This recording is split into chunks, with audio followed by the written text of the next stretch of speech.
तो हमारे नहीं, मैं बस बता रही हूँ बेसिकली हेल्थ को लेकर।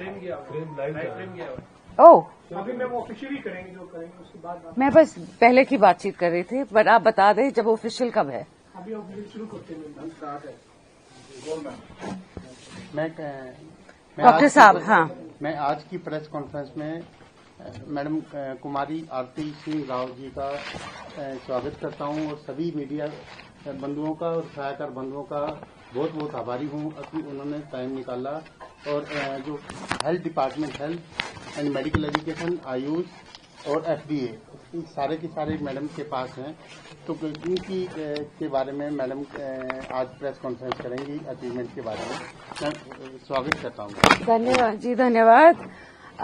सबसे पहले तो मैं आप सभी का यहाँ पे आने के लिए शुक्रिया अदा करना चाहूंगी कि आप सभी आए। काफी वक्त से एक हेल्थ डिपार्टमेंट से एक प्रेस कॉन्फ्रेंस नहीं हुई थी, तो काफी लोग पूछ रहे थे कि हो क्या रहा है, तो मैंने कहा मैं करूंगी। तो आज वो दिन है और मैं तीनों विभागों के आज थोड़े से जो आने वाले वक्त में जो इनॉग्रेशन, फाउंडेशन और जो काम होने जा रहे हैं उनकी बारे में बातचीत करना चाहूंगी, जिसकी आई थिंक काफी चर्चा हो रही है कि हेल्थ में पॉलिसीज चेंजेस क्या आ रहे हैं, क्या आप बेहतर क्या करने वाले हैं। तो मैं उसका एक गाइडलाइन लाई हूं आज के दिन और मैं डिपार्टमेंट वाइज जाना चाहूंगी। तो शुरुआत में मैं हेल्थ के साथ स्टार्ट करें डॉक्टर साहब। Yes ma'am. तो ये है जी। सबसे पहले तो हम सभी जानते हैं कि हेल्थ में 770 डॉक्टरों की जरूरत थी, जिनमें काफी हद तक हमने आई थिंक 720 डॉक्टर अभी नियुक्त कर लिए हैं और वो अपने पोस्ट पे जा भी चुके हैं। कुछ 40 हैं जो बकाया जो वेटिंग लिस्ट में हमने आगे करने हैं। Yes ma'am. हाँ जी। उसके साथ साथ हमारी ये पॉलिसी रही कि हम पहले जो टर्शरी लेवल है उसको फुलफिल करेंगे। तो हमने सिविल अस्पतालों में जो भी वैकेंसीज थी उनके ज्यादातर भरने की पूरी कोशिश की है आज के दिन। उसके साथ साथ बहुत सारी बिल्डिंगें हैं जिनका कंस्ट्रक्शन होना है।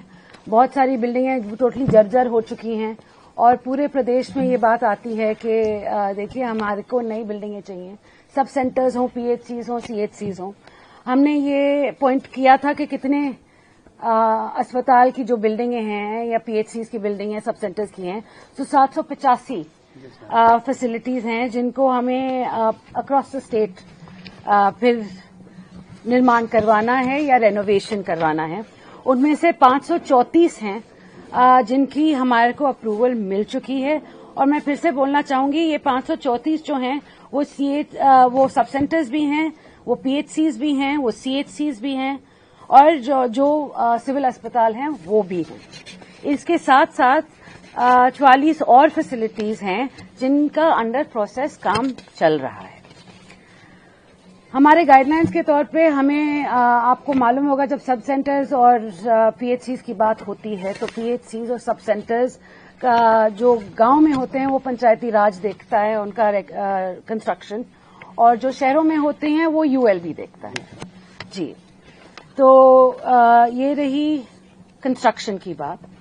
अब सबसे बड़ा जो आज के दिन मेरे को लगता है, और अब हमारे सैनी जी की जो सरकार है, जब हमने बात की थी CM साहब से तो उनके भी दिल के बहुत करीब है कि हमारे FRUs बहुत कम हैं, फर्स्ट रिस्पांस यूनिट, और हम चाहते हैं कि FRUs बनता है त्रिकोण से। पीडियाट्रिशियन होना चाहिए, एनेस्थीसियोलॉजिस्ट होना चाहिए और गायनेकोलॉजिस्ट सर्जन होना चाहिए।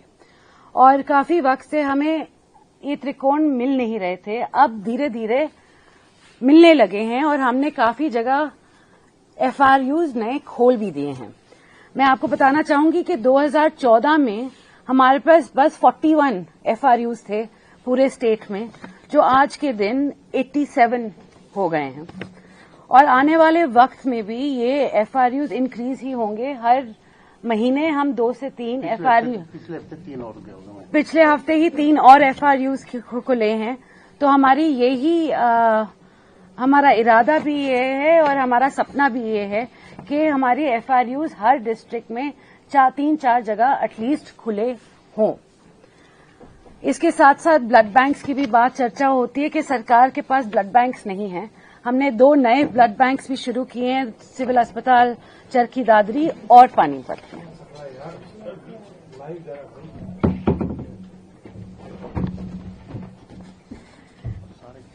हमारे साथ दूसरे हमारे डीजी साहब 1 एंड डीजी साहब 2 दोनों आ गए।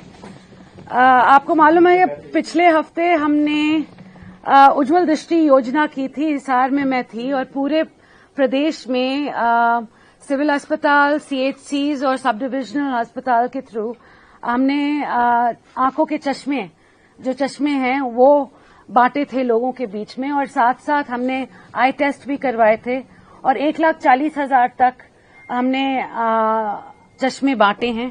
और साथ साथ 40,000 हम बच्चों के भी टेस्ट करवा रहे हैं, और जहां उनकी भी जरूरत पड़े 40,000 हमारे पास उनके लिए भी चश्मे हैं।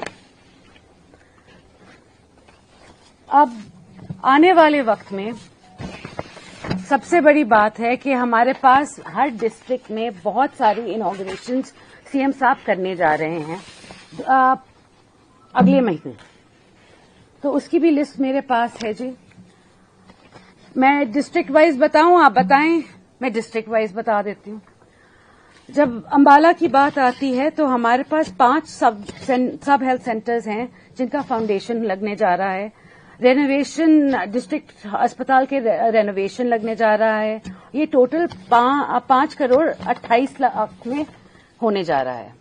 भिवानी में हमारे पंडित नेकीराम गवर्नमेंट मेडिकल कॉलेज का इनॉग्रेशन होने जा रहा है और एक सब हेल्थ सेंटर उसके साथ साथ। चरखी दादरी में 11 नए सब हेल्थ सेंटर का फाउंडेशन स्टोन सीएम साहब रखेंगे।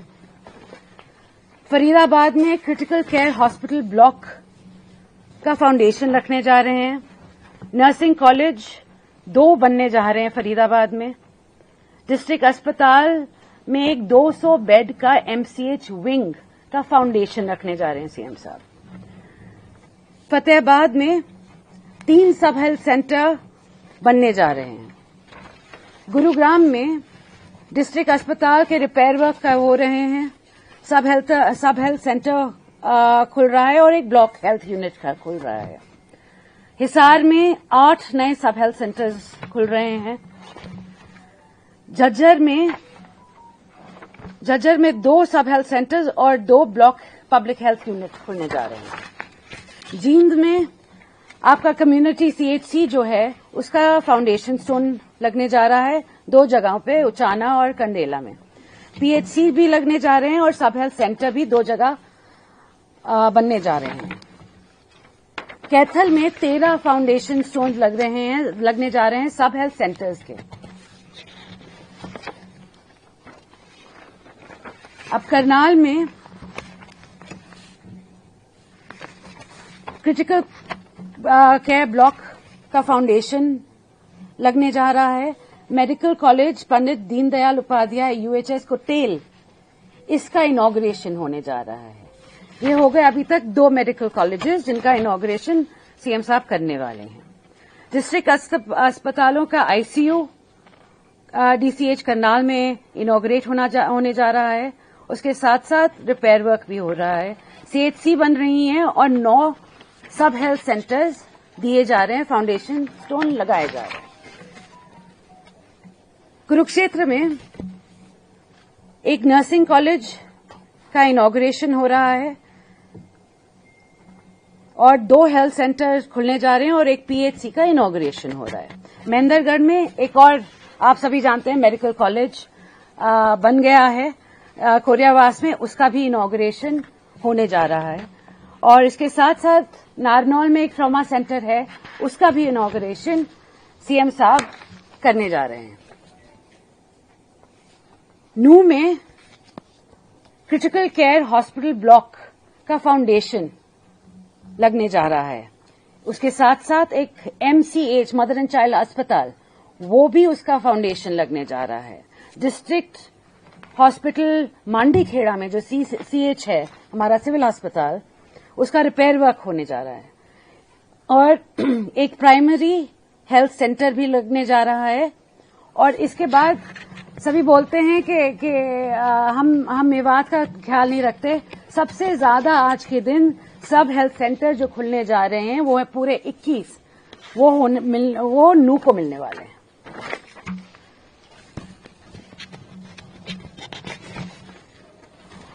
पलवल की बात हो तो डिस्ट्रिक्ट अस्पताल का रिपेयर वर्क और 7 न्यू सब हेल्थ सेंटर्स। पानीपत में भी आपके डिस्ट्रिक्ट हॉस्पिटल में ICU, उसका इनॉग्रेशन होने वाला है। प्राइमरी हेल्थ सेंटर्स 2 खुलने वाले हैं, सब सेंटर 1।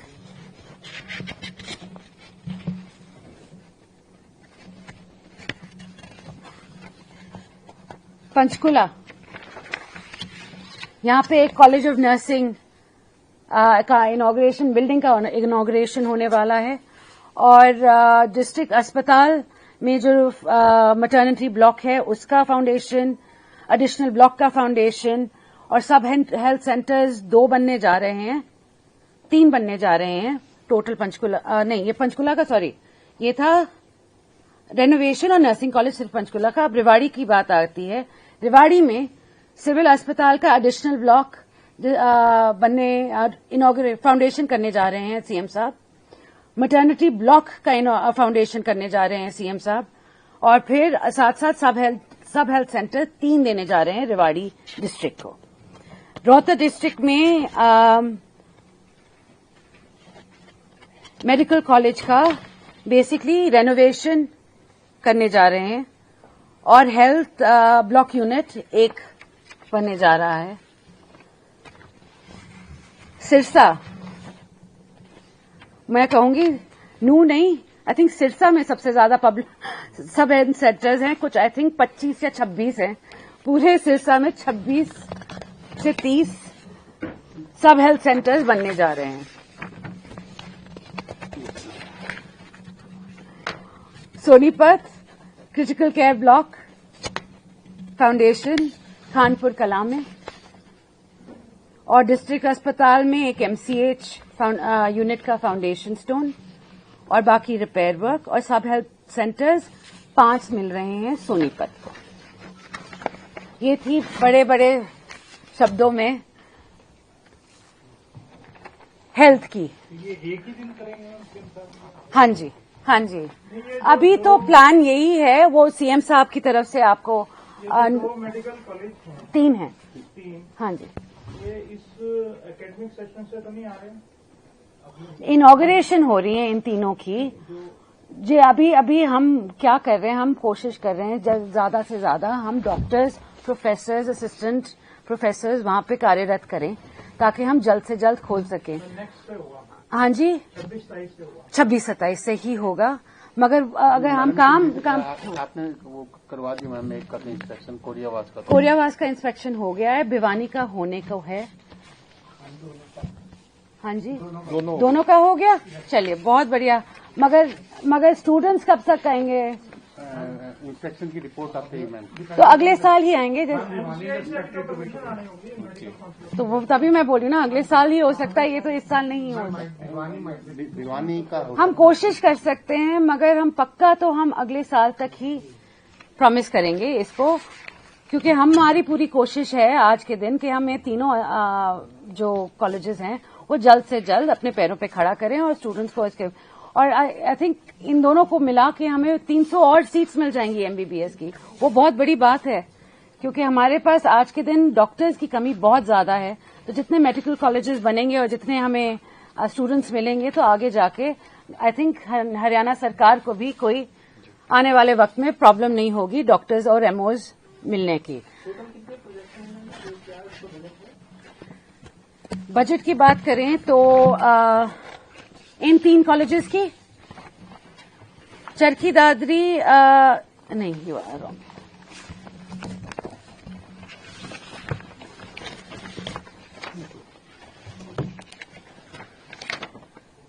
नहीं, ये सारे प्रोजेक्ट्स की, सिर्फ कॉलेजेस की, पूरे की। 2256.30 करोड़ इनॉग्रेशन की है, और फाउंडेशन की 594 करोड़ 50 लाख 594 करोड़ 50 हजार।